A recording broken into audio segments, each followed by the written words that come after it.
Everyone wants to find a reliable digital reloading scale that's affordable. But a reloading scale for under $25? I know what you're thinking. There's no way this thing actually works.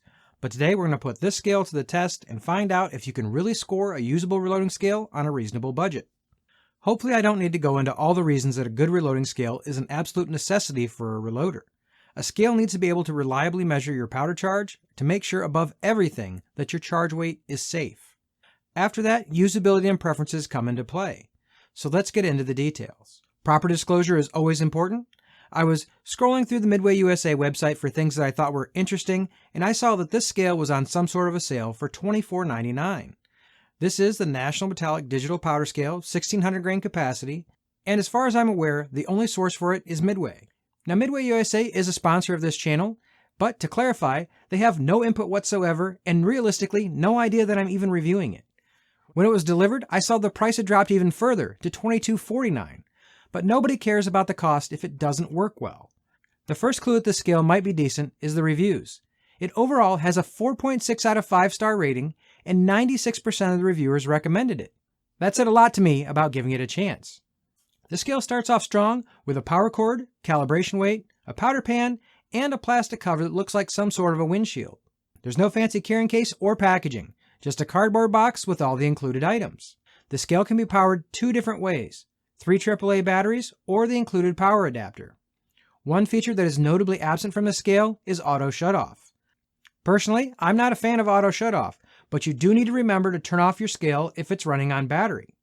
Now, the only time I found the scale actually shuts off is when you either unplug it or plug it back in.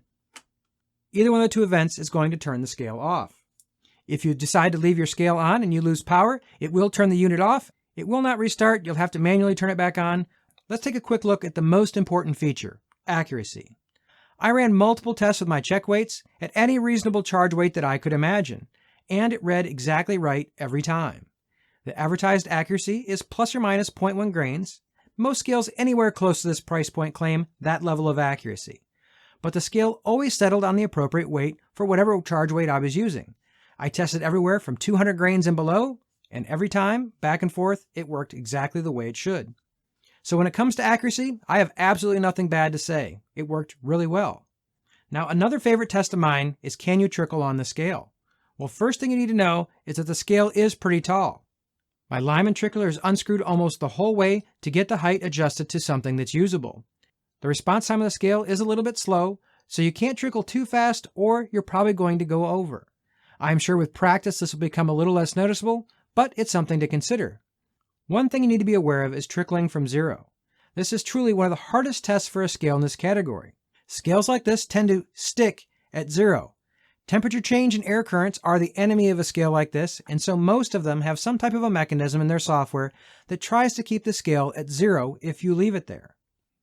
This means if you start trickling slowly from zero, that you can induce error in the measurement if you're trickling too slow. How slow is too slow? I'm sure that'll be up for debate, but I would never recommend using it in this fashion.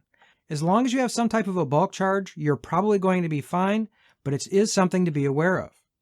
The only lower end scale, if you want to call it that I haven't seen struggle with this is the Hornady G3. It's just a fact of life for most scales in this price range.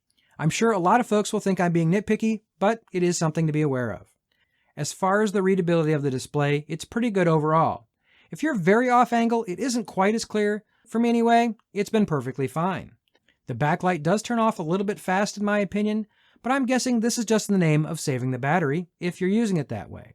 So I'll forgive him for that.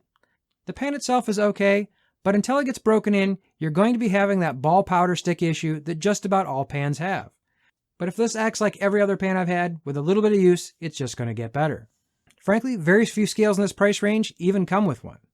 Calibration of the scale is pretty simple, and the weight is provided, so there's really no downside here that I can find. For calibration of the scale, you're simply going to hit the cal button, wait for it to ask for the weight, give it the weight, and it's a pass. Now, if you've ever done any exploring on that Jungle website, go see what you can find for $25, and you can probably waste a ton of time sifting through reviews, and at the end of the day, you really just want to pick up one and start reloading. At least the price point the scale is today, I think you're going to have a very hard time beating this scale. I have no idea what the scale is going to cost when you go take a look at it. If you're looking for a reliable scale as well as an automated powder trickler, I would take a look at the Frankfurt Arsenal IntelliDropper. It works amazingly well for the price point that it's offered at. You can check out that video right here. I'll see you in that video, and until then, stay safe in small groups.